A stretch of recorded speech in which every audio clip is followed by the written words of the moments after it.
Hey everybody, it's Carpo again, and I just can't resist making another video to share more of this book. I started reading it the other day, and I just found it so inspiring for me. I found it at Goodwill for $2.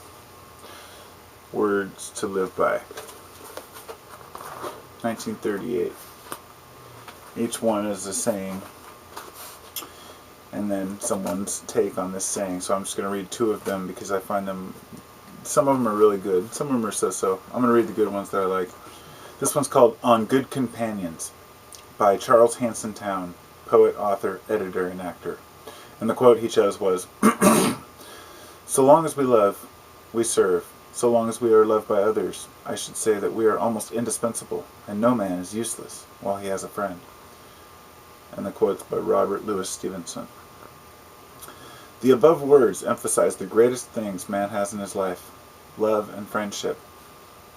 They have long been an inspiration to me on cloudy days of spiritual depression.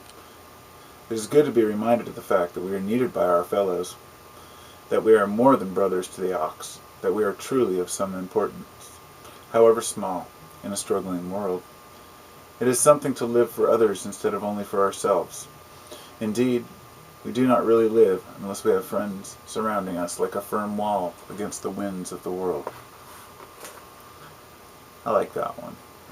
So, this one's, these are pretty short. This one's a little bit longer, not much.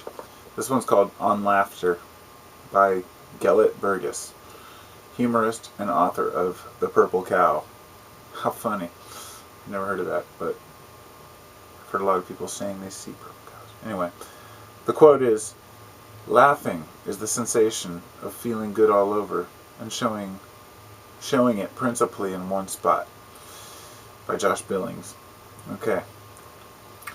The old professor I went to hear that night in Paris began his talk by commanding, "Laugh. Everybody in this audience laugh. Laugh out loud. That's it. Now louder, louder." One after another, they began to laugh. Soon the whole place was convulsed with uproarious laughter. I hadn't felt much like laughing when I went in. Some people can laugh at their own troubles. But when one you love is suffering, and you can do nothing to help, it's hard to show mirth. I had almost forgotten how to smile. But I laughed with the rest. I couldn't help it, and I went away feeling definitely happier. Next day I saw in a magazine the picture of a sweepstakes winner. She was laughing all over. I pinned her to my wall, and every time I looked at her, I smiled. Every time I felt better. Then I began to cut out every laughing picture I could find, in newspapers, magazines, advertisements. I finally filled a book with them. Not mere photographic smiles or smirks, though. You need genuine ha-ha-ha laughter to stimulate merriment. I showed my scrapbook to a nurse. She roared. In the hospital she gave it to a patient, and at the sight of those laughing faces, he smiled for the first time in months. From bed to bed the book was passed, and in one ward after another the doctors testified that this laugh cure almost always produced a marked improvement. I made other scrapbooks. I sent them to discouraged or ailing friends, always with the same happy result. Laughter is a real medicine. It has optimistic vitamins in it. It revives like oxygen. It restores failing morale. I have proved for myself the cleaning power of laughter.